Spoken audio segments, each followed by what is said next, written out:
पहले और बातचीत कर ली जाए अतिकुर रहमान साहब, और बातचीत से समस्या का हल नहीं हो तो कोर्ट का जो भी फैसला हो उसको स्वीकार किया जाए। लेकिन अभी से ज्ञानवापी वाले मामले में विरोधी दल जिनकी बात अगर उस तरह से नहीं हो रही है, ऐसा माहौल बना रहे हैं जैसे कि कोर्ट भी न जाने किसके नियंत्रण में है। तो कम से कम इसको तो रोकना होगा ना।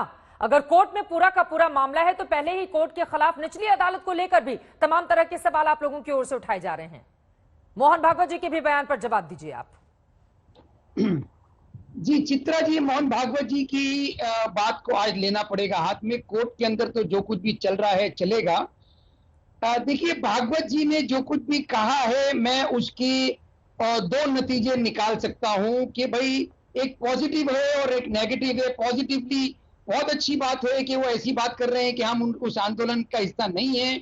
शिवलिंग की बात भी बड़ी अच्छी हमारे फेवर की है कि भाई आप इस तरह से खोद खोद के चीजों को ना निकालें, हिस्ट्री पे कंट्रोल नहीं है, हिस्ट्री को हम किसी तरह से सुधार नहीं सकते। आज का मुसलमान इन चीजों के लिए जिम्मेदार नहीं ठहराया जा सकता। ये सब हमारे फेवर की बातें हैं, उसका आदर करना चाहिए। लेकिन उन्होंने ये भी कहा है कि ज्ञानवापी पर हमारी कुछ श्रद्धा है, परंपरा चली आ रही है जी, उसका भी सम्मान तो इस हो। पर आ रहा हूं मैं, इसी पर आ रहा हूं कि ये जो छलावा आरएसएस का है, हाँ। सबसे पहले तो ये छलावा इसीलिए है चित्रा जी कि 1 महीने से ये तमाम मामले चल रहे हैं।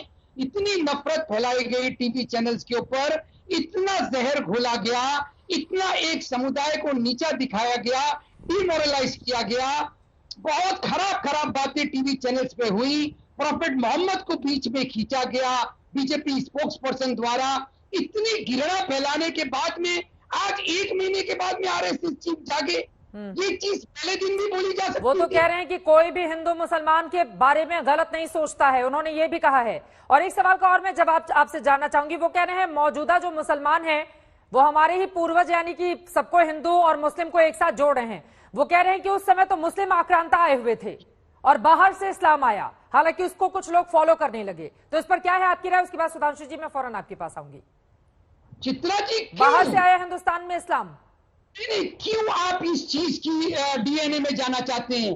क्या एक व्यक्ति संविधान के द्वारा और कॉन्स्टिट्यूशन के द्वारा I am what I M, यही कहा था ना सुप्रीम कोर्ट ने एलजीबीटी के मामले के ऊपर? I am what I M, individual liberty, जो कॉन्स्टिट्यूशनल एस्पेक्ट है, बेसिक आइडियल है। क्यों आप डीएनए में जाना चाहते? भाई मैं जो हूं वो हूं, आपको क्या करना है मेरे डीएनए से? आपको क्या करना है? इस्लाम भारत में कहां से आया? आपको क्या करना है? आज का मुसलमान इतिहास को इसलिए पढ़ाया जाता है ना ताकि उसकी जानकारी रहे। तो जो भी सच है वो आप ही बता दीजिए। इतिहास तो यही बताता है ना कि इतिहास से कुछ बातों को पढ़ते हैं, हम सबक लेते हैं, आगे बढ़ जाते हैं। तो आप ही बता दीजिए। उसके बाद सुधांशु जी फौरन एक लाइन में सर।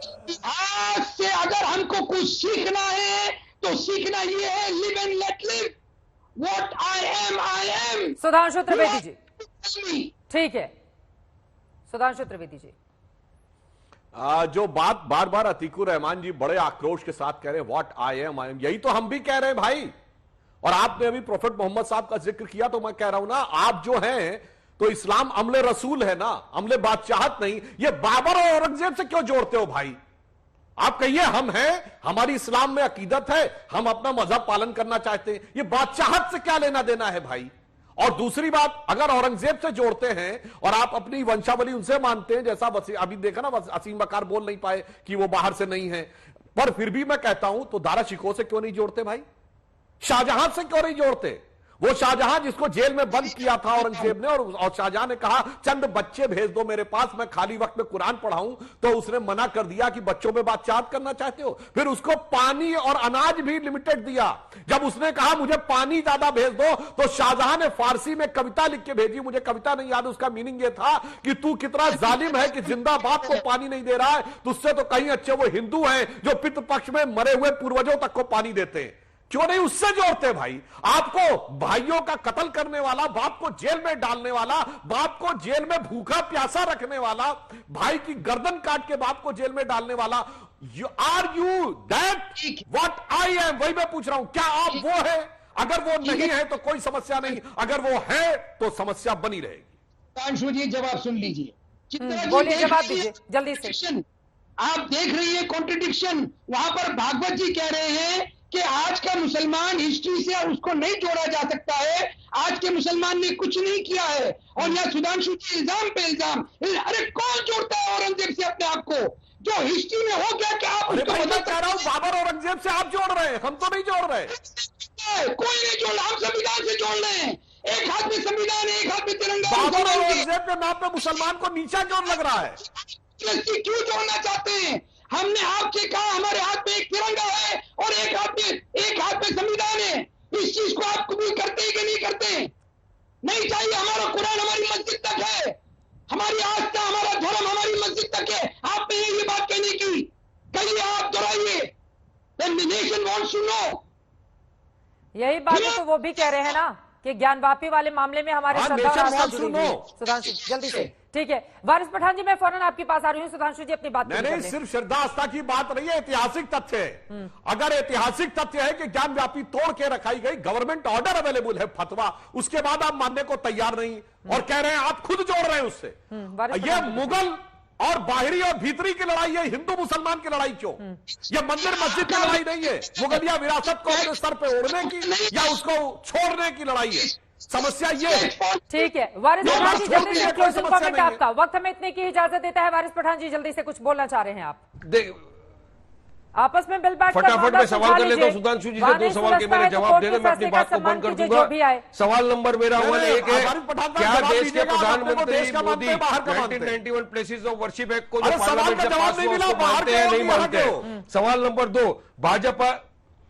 भाजपा तेलंगाना के जो प्रेसिडेंट है जिन्होंने कहा था कि पूरे हिंदुस्तान की मस्जिदों को खोद देना चाहिए, जहां से शिवलिंग निकले, उसको मानते हैं या नहीं? उसके खिलाफ क्या कार्रवाई करेंगे? बात नंबर 3, चित्रा जी आपके साथ मुझे ये बोलना है कि आपका चैनल चला रहा है, सुधांशु जी ने वारिस पठान को बुरी तरह घेरा, चेंज करिए। मैंने सुधांशु की बोलती बंद कर दिया है, लिखिए बोलती बंद कर दी। इनके बाद मेरे एक भी सवाल का एक भी जवाब नहीं है, सिवा झूठ बोलने के। ये ट्वीट कराइए आपके चैनल से, ईमानदारी के साथ डिबेट चलाइए। मानते हैं तो सीए को मानते हैं कि नहीं? अरे मैं भारत देश का आपकी पूरी बात भी सुनी, वो भी अधिकार है। मैं तो मेरे देश में जिंदा की 2 नेशन थ्योरी को ठुकरा के रह रहा हूँ। आप कहां से आए? आप कहां से आए? मैं तो जिंदा की 2 नेशन थ्योरी को ठुकरा के मैं बैठा हूँ। मेरा इस देश में आपसे ज्यादा अधिकार है। मैं बाय बर्थ और बाय चॉइस हूँ। मेरी सवाल का जवाब देने नहीं था भाई। प्रधानमंत्री पार्लियामेंट का पास किया हुआ है, प्लेसेस ऑफ वर्शिप को मानते नहीं मानते? पूरा दक्षिण भारत है। सवाल का जवाब दो।